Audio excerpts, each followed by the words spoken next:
నమస్సుమాంజలి. నా పేరు డాక్టర్ పిల్లుట్ల లక్ష్మీకాంత శర్మ. నేను పౌరాణిక రంగస్థల నటుడిని. హైదరాబాదు యాప్రాలో ఉంటున్నాను. సుమారుగా ఒక 500 పౌరాణిక నాటకాల దాకా వేసి ఉన్నాను. అలాగే నాకు బుర్రకథలో కూడా ప్రవేశం ఉంది. మా గురుగారు బర్రె రత్నం గారి దగ్గర బుర్రకథలు అవి నేర్చుకుంటూ 2 రాష్ట్రాల్లో చెబుతూ ఉన్నాను. పౌరాణిక నాటకాలు అయితే 2 రాష్ట్రాల్లో కూడా చేసుకుంటూ వస్తున్నాను.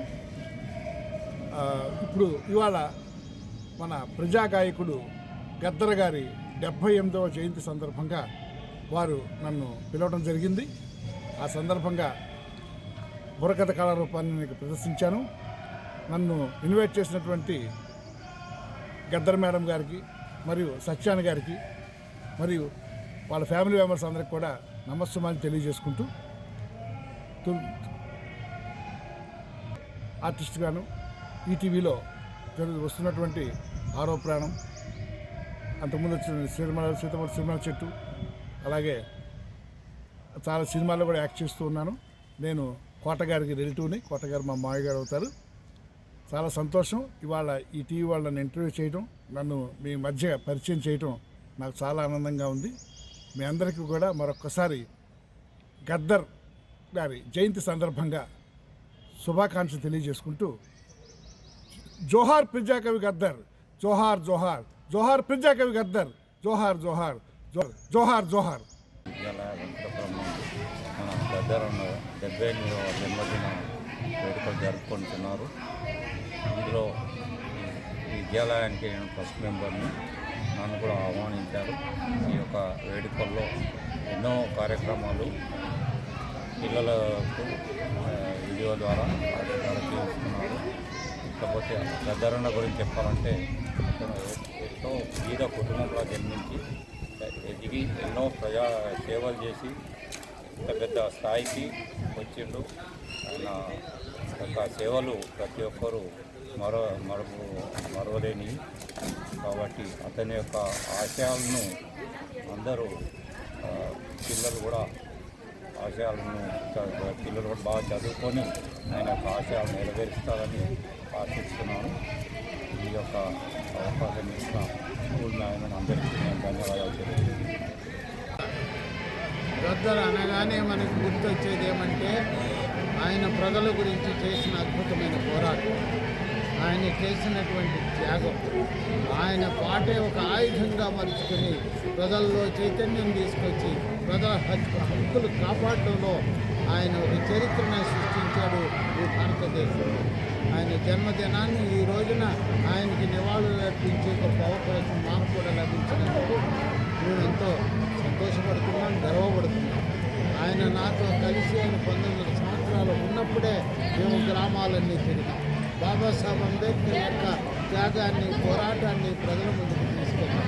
ప్రజలలో మొట్టమొదటిసారిగా మేము అంబేద్కర్ని పరిచయం చేసిన వ్యక్తులుగా ఆ ఘనత మా ఇద్దరికే దక్కిందని నేను ఎప్పుడు గర్వపడుతూ మాట్లాడుతూ ఉంటాను. ఈ రోజున ప్రభుత్వం కూడా గుర్తించింది. ఆ ప్రభుత్వం గుర్తించి ఈ రోజున ఆయన మేమే చేస్తామని ప్రభుత్వం ప్రకటన చేసి మరి రాష్ట్ర ప్రభుత్వ సెలబ్రేషన్స్గా చేస్తున్నందుకు కూడా ప్రభుత్వానికి నేను ధన్యవాదాలు తెలియజేస్తాను. ఆయన పేరులో ఒక పెద్ద అవార్డునే సృష్టించారు. నంది అవార్డ్స్ అని ఉండేది. ఇప్పుడు ఆ సినిమా అవార్డ్స్ నంది అవార్డు స్థానంలో గద్దర్ అవార్డ్స్ అని పెట్టడం అనేది అది నిజంగానే కళాకారులకు ఇచ్చిన గౌరవంగా మేము భావిస్తున్నాం. అతని యొక్క ఆశయాలు ఏదైతే ఉన్నాయో ప్రజల గురించి అంకితమై పనిచేయాలి, పేదరికం పోవాలి, సమానత్వం రావాలి, స్వేచ్ఛ సమానత్వం సౌభ్రాతృత్వాన్ని కొత్త సమాజాన్ని సృష్టించాలని రాజ్యాంగం ఏదైతే ప్రియాంబుల్లో చెప్పిందో ఆ రాజ్యాంగాన్ని పట్టుకుని తిరిగైన ప్రజాస్వామ్యాన్ని బలోపేతం చేయాలి, సామాన్య ప్రజలకి సమానత్వాన్ని తీసుకురావాలి, పేదరికం పోవాలి, అందరికీ హక్కులు కలగాలని ఆయన చేసిన పోరాటం మరి మనం ముందుకు కొనసాగించడమే ఆయనకు మనం అర్పించే నివాళులని నేను భావిస్తున్నాను. గద్దరన్న గారు ప్రజాపక్షం వహించే మహనీయుడు, ప్రపంచంలోనే అతి గొప్ప విజ్ఞాని, త్యాగపురుషుడు. ఆయన శరీరంలో 6 బుల్లెట్లు కొట్టినా కానీ ఇంకొక బుల్లెట్ ఈ లోపల ఉండి కూడా ప్రజల సేవ చేస్తారని మహనీయుడు ఎవరు. ఆయన శ్రీ ఆరాధి శ్రీల పక్కనే మాట్లాడతారు. ఆయన పాటలు చిన్న చుట్టూ తిరుగుతాడు. ఆయనకు దేవుని మీద దయ్యం మీద దేవుని మీద నమ్మకం లేదు. సిరిలో ఉన్న వీరంటే సీళ్ళు మంచిగా అయితే దేశమంతా మంచిగా అవుతుంది. ఆలోచన బాగానే కాదు. పెద్దరన్న గారు నాకు బాగా ఆయన హాస్పిటల్కి పోయి ఆపరేషన్ థియేటర్ పోతున్నారంటే చాలామంది అన్నారు అదే ఆపరేషన్ వద్దామంటారు. నేను ఆపరేషన్ చేసుకుంటే మంచిగా వచ్చి మళ్ళీ ప్రజల్లో పోతానండి. రిమూవ్ చేస్తాను. మళ్ళీ అన్యాయాలకు అందరికి మళ్ళీ పోరాటం చేస్తాను. మన దుర్విచారం ఏంటంటే ఆపరేషన్ ఫెయిల్ అయితే చనిపోయాను. దగ్గర లేని లోపు ఎవరు వీధులకు ఎక్కడో ఇప్పుడు అంబేద్కర్ బొమ్మలు ఎక్కడ కనబడుతున్నాయి నీకు కొన్ని రోజుల తర్వాత గద్దర్ బొమ్మలు కూడా కనబడుతున్నాయి. జై భీమ్ జై తెలంగాణ. మరి ఈరోజు మరి ప్రజాయుద్ధంలో ఒక గద్దరన్న గారి 78వ జయంతిని పురస్కరించుకొని మరి ఇక్కడ భూదేవి నగర్ మహాబోధి స్కూల్లో జరుగుతున్నటువంటి మరి గద్దరన్న గారి జయంతి ఉత్సవాల్లో మరి అందరం కూడా భాగస్వామ్యం.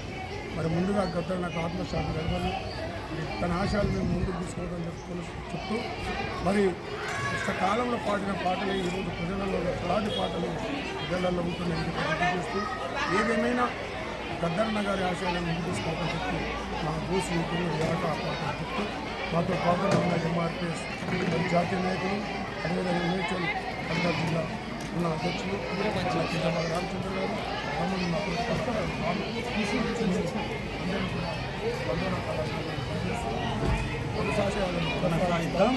కొనసాగిస్తాం. గద్దరన్న ఆశయాలను కొనసాగిస్తాం.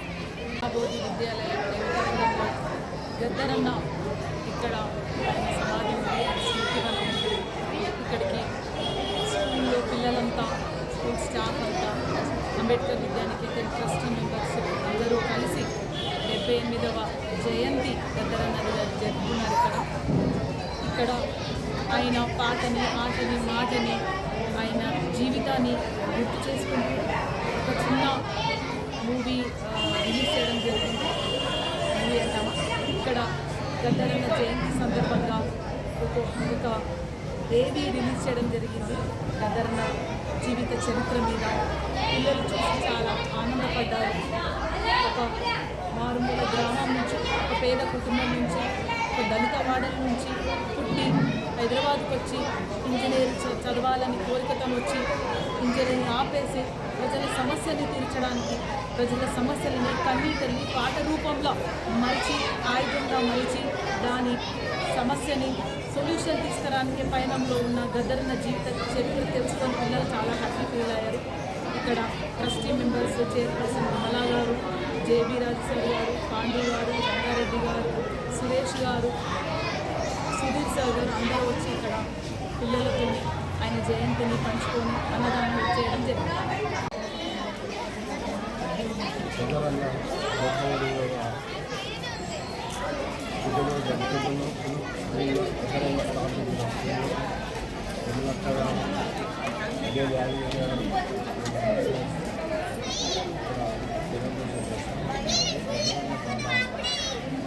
గొప్ప వ్యక్తి ఆ గొప్ప వ్యక్తి కొన్ని పరిచయాలలో బాగా అభివృద్ధి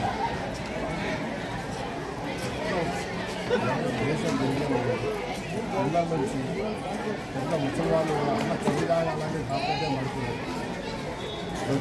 ఏ దళితే కావాలన్నటువంటి వాళ్ళు ఇంట్లో చల్లని అన్నిటిలో పరిచయం చాలా ఇష్టంగా భావిస్తున్నారు.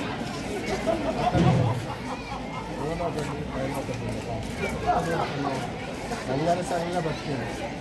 ఎప్పుడు ఆయన నాకు తెలిసిన వాటికైతే ఎన్నడూ సరే నిద్రపోలేదు, సరే లేదు.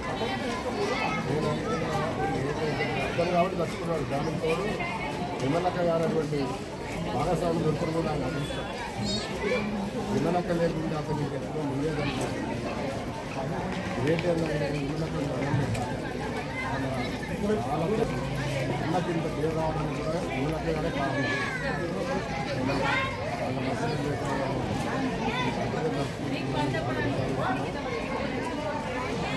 ఆశయాలు ముందుకు తెచ్చుకుంటూ గద్దరన్న గారి 78వ జయంతి మొత్తము దేశంలోనే పెద్దెత్తున చేసుకుంటారు. ముఖ్యంగా మహారాష్ట్ర, కర్ణాటక, ఉమ్మడి తెలుగు రాష్ట్రాలలో ఆయన జయంతిని పల్లె పల్లెన ప్రతి ఊరిలో కూడా మరి పేద జనాలు అందరూ తమ గాథలు విని పాటలు రాసి వాళ్ళ చైతన్యం చేసినటువంటి దగ్గరలను స్మరించుకుంటూ అయ్యో కొత్త మాకు దూరమై ఇన్నేళ్ళు అవుతుంది మా పాట వాళ్ళు వినిపిస్తాను అని చెప్పేసి వాళ్ళు ఈరోజు ఈ జయంతి కార్యక్రమంలో పాల్గొంటున్నారు. మరి గద్దరన్న లేని లోటు ప్రత్యేకంగా కనిపిస్తూ ఉన్నారు.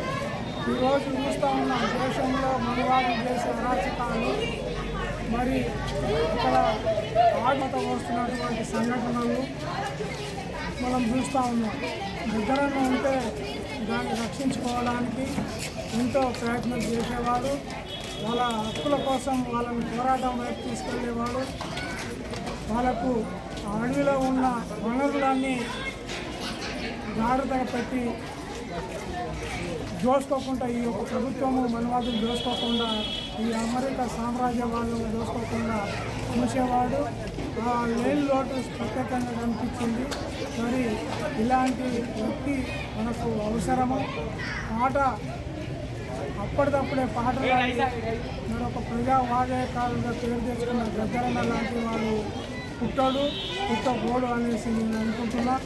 ఎందుకంటే ఏ విషయం చిన్నోడు ఏం చదువుకోలేదు అనే విభేదాలు లేకుండా ప్రతి ఒక్కరితో చర్చించి మరి ఒక కార్యక్రమం జరగాలంటే విజయవంతం చేయాలంటే ఏ విధంగా మనం చేయవచ్చు అనేసి దాన్ని సంపాదించేవాడు. మరి ఆ విధంగా ఎన్నో ప్రోగ్రాంలు మేము గద్దరన్న నేను సొంత అన్నదమ్ముల్లాగా జీవించడం. ఆయన మీద కాల్పులు జరిగిన తర్వాత ఆయనకు రక్షణగా మరి అనేక మంది పాలమూరు తమ్ముళ్ళు మేమంతా ఉండి ఇక్కడ నయం కానీ పరుగులు పెట్టించిన సంగతి అందరికి తెలిసిన విషయమే. అదేవిధంగా ఎక్కడైనా ప్రోగ్రాంలు పోతే మరి ఆయన వెంట నేను రంగారెడ్డి సీనన్న అంతా పోయేవాళ్ళము. మరి ఆ విధంగా అన్నకు ఒక రక్షణ కలిపి రక్షకుల భద్రులుగా ఉండి మేము ఎంతో మన గద్దరన్నకు తెలుసు. మరి ఆ విధంగా గద్దరన్నను మేము కాపాడుకున్నాము. కానీ ఏదో ఒక చేసిన సందర్భంలో ఆయన అమరులయ్యారు కాబట్టి మరి ఈరోజు మేము అన్ని సంఘాలకు కానీ కళాకారులకు కానీ విజ్ఞప్తి చేస్తున్నాం ఏమంటే మరి స్పందించండు. మేము శాంక్షన్ చేస్తున్నా ఇమ్మీడియట్గా అక్కడ పెడతామని చెప్పింది. ఇంతవరకు 2 సంవత్సరాలు అవుతుంది. 2 సంవత్సరాల్లో కూడా ఇంతవరకు గద్దరన్న రాజు పెట్టకపోవడము చాలా శోచనీయము. వెంటనే అది పెట్టాలి, స్మృతివనం కల్పించాలి. అదేవిధంగా గద్దర్ పేరు మీద అవార్డు ఇవ్వడాన్ని ఆశిస్తున్నాము.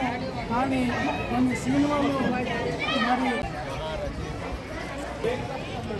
చేపట్టి ఆయన అభిమానులు కానీ అదేవిధంగా ఆయన కోరుకున్నటువంటి సమాజం కానీ అట్లనే ఆయన ఎవరి కోసమైతే ప్రాణత్యాగం చేశారో ఈ గడ్డ నేల మరి సొంతం కావాలంటే ఆయన స్మృతివనం తప్పనిసరిగా అవసరం. స్మృతివనం ఉండటం వల్ల ఆయన స్మృతిని గుర్తు చేసుకోవడే కాకుండా ఆయన మార్గంలో నడవడానికి మరి అహింస, సత్యం, ధర్మం అనేటటువంటి ఆశయాల్ని ఆయన చివరికంటా తీసుకుపోయినటువంటి మహాకనుడు. మరి అటువంటి మహారచయితకు మరి ప్రభుత్వం ఇచ్చినటువంటి వాగ్దానాన్ని నిలబెట్టుకొని మరి స్మృతివనాన్ని నిర్మించాల్సిందిగా మరి రచయితల తరఫున నేను విజ్ఞప్తి చేస్తున్నాను.